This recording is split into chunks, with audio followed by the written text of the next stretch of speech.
Welcome back, my friend. We are continuing off where we were from last time. What we've got going on today is we are going to find the second section of the Cyclops. This will be the hull section since we found the bridge last time. And we are going to hunt down more of the life pods as well as get some upgrades for the Seamoth. We are even going to name the Seamoth, and I don't know. Well, yeah, I do know what I'm going to call it. We're going to christen the Seamoth with a name finally. So, with hunting down more life pods, I will make sure to play a few more of the audio files.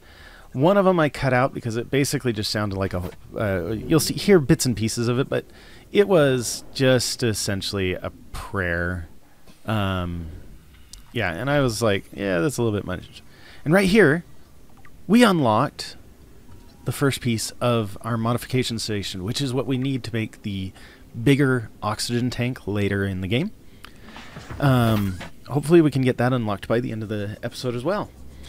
What we will also hope to do is unlock the modification station, like I said earlier, for the Seamoth, so that we can make those modifications, as well as build the module to make it go deeper. As you can see right now in the top middle of the screen, it says our current depth plus this 200 in yellow. That 200 is an indicator of our maximum depth, just as a reminder. So as we're moving around here, we find more bits and pieces of the bridge segment.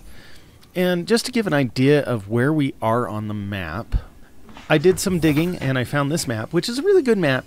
We are currently in the blue area and the purple area today, for the most part, exploring these areas. This is just the blue and purple area just above the Aurora, the crashed ship. So we will be exploring in those two areas to see if we can find the second components, the whole section of the Cyclops. And with that, oh, look at this, what we just found. This is a time capsule. So a time capsule, as a reminder, I don't know if I found one yet, but let's just go over it a little bit. A time capsule is one of the more innovative connections to the game. And, oh, yeah, I will have to go find the time capsule statements so that we can look at what the people said. But these are leftovers from other people who played the game and completed the game.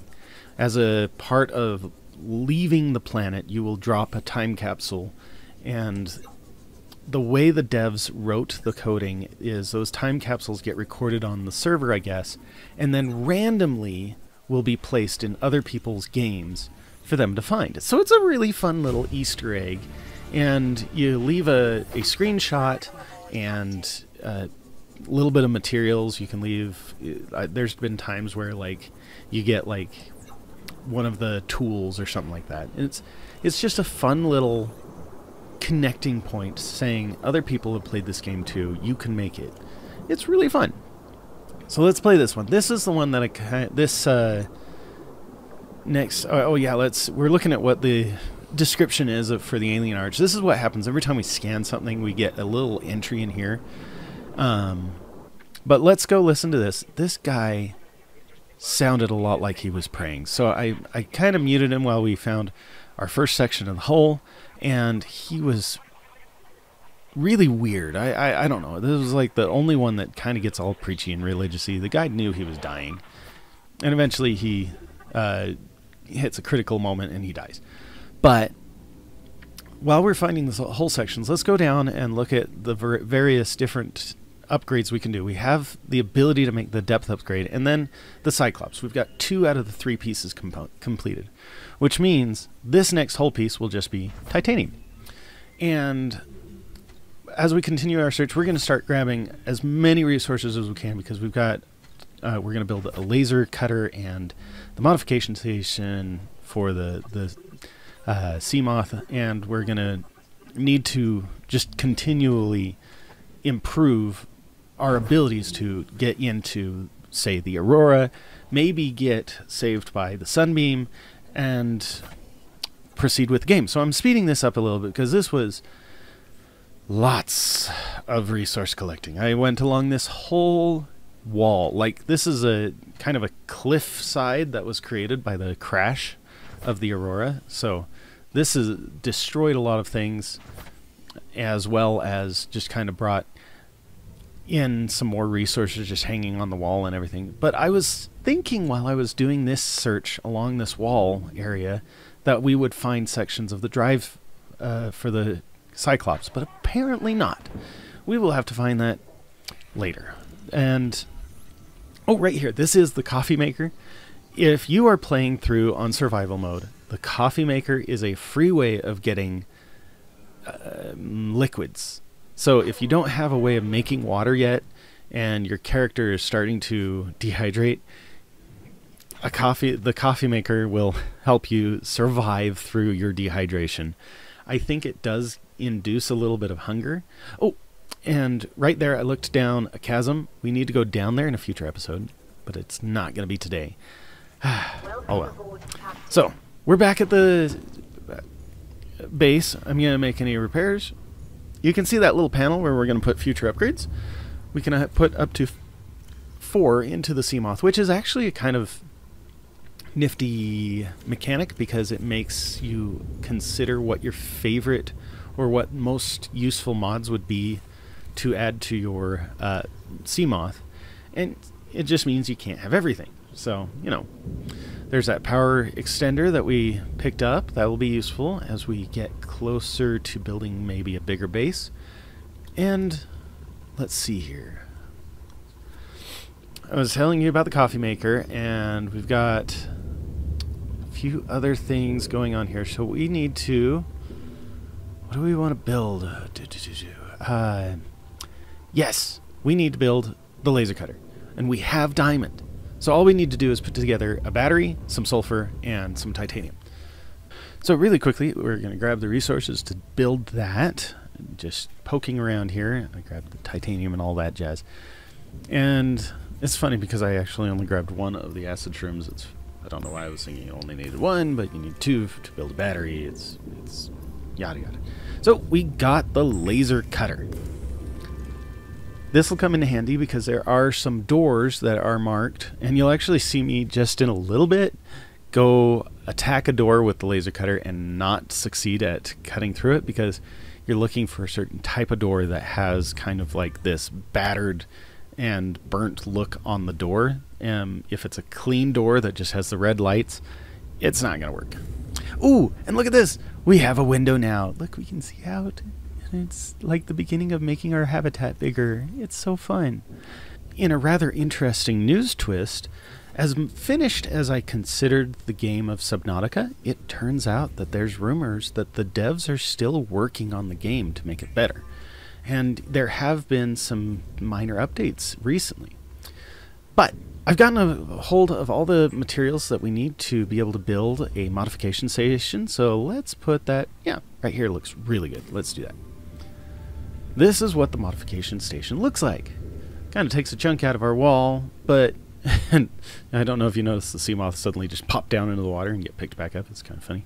But this allows us to change the color. It starts out on a black and white hue, but we will change the Seamoth to my favorite color. And let's see here. We will rename it to the Puddle Jumper. And if you know where Puddle Jumper comes from, go ahead and put at least a comment or leave a like. The Puddle Jumper is an iconic item for a specific TV series. So now it says Puddle Jumper when we get a certain distance away from it, so we will know where the Puddle Jumper is just about any time. Hey, look, we got a message. Let's listen. This is an automated distress signal from Life Pod 12. Ooh. Coordinates attached. Warning, Life Pod has sucked beyond safe diving distance. Do not attempt retrieval without submersible support. Signal location uploaded to PDA. Okay, so this is our first mission that requires us to go deeper than the Puddle Jumper can go. So we need to get a mod or a depth module, and this is where we can do it. This is why we need the modification station. So we got various prawn suit stuff that we don't even have a prawn suit for yet, and there's our depth module, right? Is that our depth module? Yeah, that was our depth module. And then we've got a variety of other things, but we need the depth module, which means we need a titanium ingot and some glass. The titanium ingot is 10 titanium, which I am so excited. We have exactly, like, 11? Yeah, we have 11 titanium. So, we can make the titanium ingot, and this is where I make a fluke, and I end up just making 1 glass where we need 2. And since we only have the 2 crystals, we're kind of in trouble with that.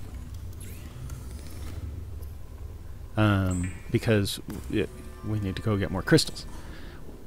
And I'm racking my brain right now because I don't remember if we even had some in the other cargo areas, but yep, we need to go get more crystal. Yay! So, yeah, there's a couple of other things that will be useful. If we can get the solar module, we will not have to depend on bringing the Seamoth back here to recharge the Seamoth. Anytime we're near the surface during the day, the Seamoth will recharge, and the Seamoth will basically be nearly infinite in power supply. So, well, I'm going to just cut here because I took like 20 or 30 minutes to go find crystal, and not just crystal, but I grabbed a whole bunch of other resources on the way, and I kind of got just very distracted from our goal. But, yeah, we'll just, it's so cool. This is puddle jumper on the side. It's fun. So we need to make 1 more piece of glass.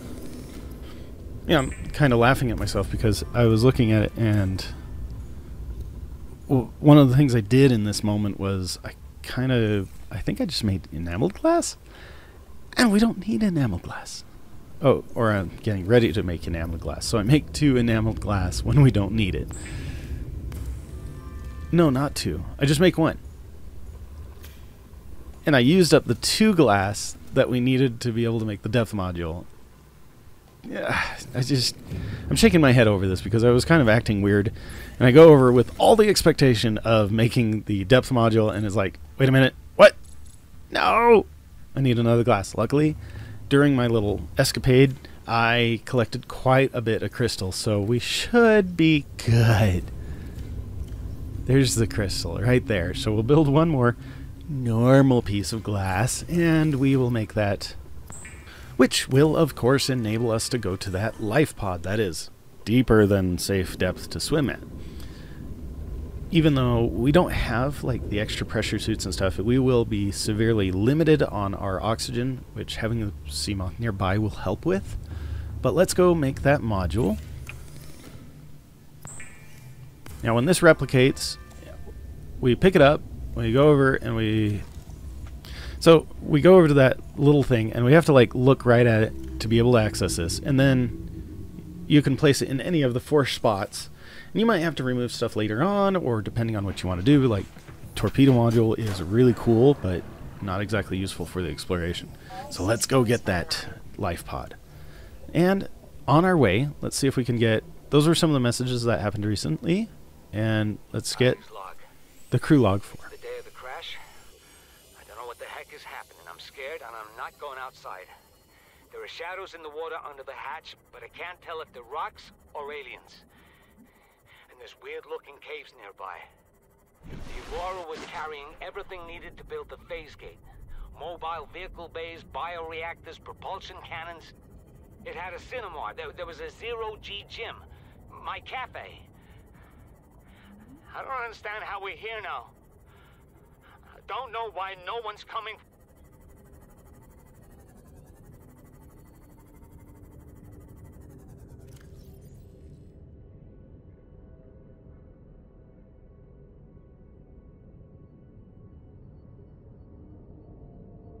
You really think it'll carry 2 of us? Your regular sea glide tows a mass of 80 kilograms at over 30 kilometers an hour. The power cell rigged to this one should double that. You think there's something out there that's faster? Oh, sure. And that's assuming it doesn't overload 3 meters from the life pod. You're calm about this. I'm seeing the engineering problem. If I stop seeing the maths, I'll be terrified. I gotta hand it to the devs that even though that we have not had any other people in this game, there's just Riley right now, and they did a really good job at telling a story of the other potential survivors who just really didn't make it eventually. but their recordings show that they made efforts to survive. It's great. I love it. And interesting thing that I don't know if you noticed, I did two things in that last speed up where I grabbed one egg. I think those angel fish are really cool, and so I'm hoping that that's the egg I bought or grabbed, not bought. But we also completed the modification station that we'll be able to use to make upgrades to... Oh, look at that. We just got the repulsion cannon upgrade. So that'll be fun. But the modification station will be used to make further upgrades to both the sea moth, the sea prawn... No, I'm sorry, sea prawn. I keep calling it the sea prawn. I should just name it the sea prawn when we actually make it. But the prawn suit and the Cyclops will all use this modification station. So now we're just going to get titanium from every time we scan. And this little segment right here, we have a wreck that is really deep. And look, this is my favorite lighting tool in the entire game, even though I wish the devs would take a moment to make it get out of your face, because when you're holding it, it is really obnoxious, but it provides light in the area that while you're holding it rather than having to place it, and it never runs out of batteries. Hopefully the devs never change that. But in contrast to a spotlight, which does use batteries, we will be able to use those light sticks for producing light in darker areas. So this is the laser cutter. This is the first time that we've gotten to use the laser cutter on screen. And really, you just get up close to the door, and Riley is automatically cutting the circle. And before I go in there, I'm realizing I am running low on air, so I'm going to need to go back, refill air, and then we can go through the hole that we just cut into the door. But you saw the damage to the door that would be required to make the hole. And that there was another door that I just glanced right past. And look at this. No, I thought this was a charger. Dang it. Seems like they really wanted you to get the modification station if you found this one. So we just got a Cyclops upgrade, sonar upgrade. This is a good one for being able to see what's going on in some of the darkest areas of the map, because there are some areas that we will be taking the Cyclops that are really hard to navigate. And I don't know why. I cannot move this door. So, you'd think you'd be able to open that door. That has a handle on it. Come on. And I tried to use the repulsion gun, but the repulsion gun didn't grab onto anything. So, taking a look around, we're trying to see if we can find anything useful before we bail out on this wreck. And there will be another wreck coming along that as we head our way back to the habitat, right? So fun thing is I see the plumes of the plumes coming from the various heat locations, and I keep thinking, oh, that would be a good place to make a base. But here's an interesting thing to think about. I will bring up the map right here, and what we've got here is right about this star is where we've built the habitat. I chose this location because, one, we've got a heat geyser, and as we close the map, we've got a heat geyser nearby, and we have a kind of centralized location we can get into the Aurora, we can get to most of the areas on the map pretty quickly. It's very close to the center of the map. Not exactly center of the map, of course, but there's nothing really interesting at the 0, point, which is almost... So within a tiny circle of the 0 point is where your initial life pod lands every single time you play the game. And that being said, there's just nothing interesting in there. That's the safe shallows. There's not a lot of resources. It's the starting area of the game on purpose. I feel like where I set up shop just south of, or just west of the Aurora, is a very useful spot for me. But it's not the only spot that's great for setting up shop. And the reason for that will become very apparent as we go throughout the future episodes, because as we start to go deeper, there are some useful things right near where I set up that I like to use as waypoints to get down deep. I just noticed in the speedrun that I make a lot of jittery moves, and it's because as I'm going along the seabed here, I am looking for resources, I'm looking for stuff to scan that can help us through the game. So, we've got another voice log. I'm not really a doctor. I know that's what my ID says, but I never have been. Cheated the medical exams. What does a doctor these days need to know about manually resetting bones? When was the last time a top surgeon actually cut someone open? That's what the robots are for. Doctors these days read diagnoses off of computer readouts. For that, I'm perfectly qualified. But what good is it when I'm not connected to the main network? I'm bleeding. I've got glowing green pustules growing on my hands. I run a self-scan and it tells me I've got skin irritation. The only thing I studied in medical school was how to lie convincingly. What the hell do I know about how to treat an alien disease? I think I'm actually going to die down here. It's funny because it's almost like I'm playing a dual game. I keep scanning stuff that is based off of survival only, and admittedly, I don't need to scan that stuff. But those plant pots that I just scanned are very useful for making smaller than grow beds. And look, this is a picture frame. This picture frame will become very valuable to us in the near future. And I'll tell you even how it becomes very useful to us. It's probably a prelude to a cheat. I'm not going to lie. But the doctor just said something very interesting. He said he did a self-scan on himself. And that's one of the sad things that I don't particularly like is Riley is infected. And he's got the same green pustules that the doctor mentioned. And we haven't run a self-scan yet for that reason. Like, we will in a near future, but I want to do it without the gloves on because there's an animation that kind of, it's both freaky and lets you know why your hands are no longer just normal hands.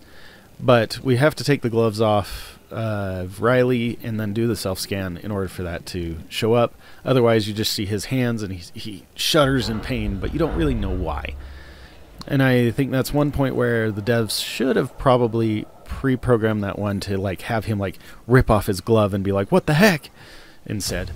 But we find some new technologies in this area, including the battery charger, and there's the high capacity tank. That'll be helpful for swimming longer periods without a sea moth. But this battery charger is for the small batteries. I'm really hoping that we can find the big battery charger soon because we are going to need all the power we can maintain as we get further away from the surface, because our solar panels obviously won't work in a cave.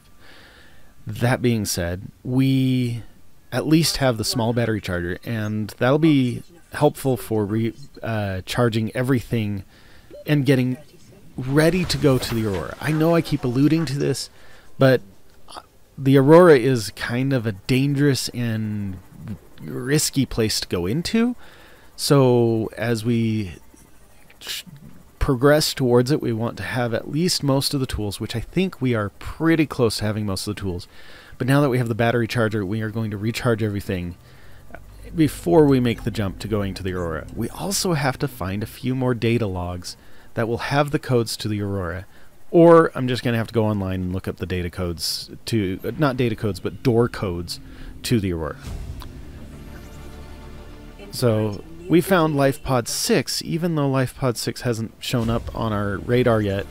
We have successfully found it. I don't think we'll ever hear a call to go to LifePod 6, and that's bound to happen. Let's cut to getting back to the habitat and listening to our next audio. What are you doing?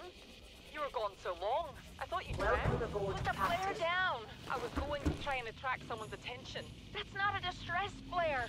Stop waving it around like that. You'll catch the fuel line. Ooh, I don't think we're going to find them. We have to board the Aurora, repair the long-range comms, make contact with the other survivors. We can't be the only two that made it. Those are not the orders the captain gave me, and they are not the orders I'm giving you. This isn't chain of command, it's survival. My obligations as acting commander don't turn on their convenience. Get out of the water. If I get into trouble, I'll send you my coordinates. I can't let you go alone. Then come with me. You don't leave me much choice. Received emergency transmission from Second Officer Keen, 2 hours after last activity. Rendezvous was a failure. Intercepted a transmission from Altera HQ. Seems they sent a data package to the Aurora. We were intercepted by a Leviathan-class Predator before we could reach the ship. Consider the CTO and I lost at sea. Be safe. Keen. Out. So the officer just gave us a tidbit that we are supposed to look for on the Aurora. There should be a signal that we will have to download that will have data or instructions from Altera. Now, what am I doing right now? I am trying to figure out how we can build the solar panel module to upgrade our puddle jumper just a little bit more. But we've got a signal. The radio. Aurora, we're approaching the planet now. We have a landing site for you that's... well, it's better than the alternatives. We've sent you the coordinates. It'll take us a couple of days to align our orbit. Should be able to establish direct contact with you during that time. Then we're coming in to get you. Cross your fingers, the weather holds. Don't leave us waiting. Sunbeam out. The Sunbeam is coming for us. Oh, goody. We have to play for another 39 minutes before we get saved. But that's all we got time for today, so you better come back next time. Leave a like and subscribe. We'll see you later. Bye-bye.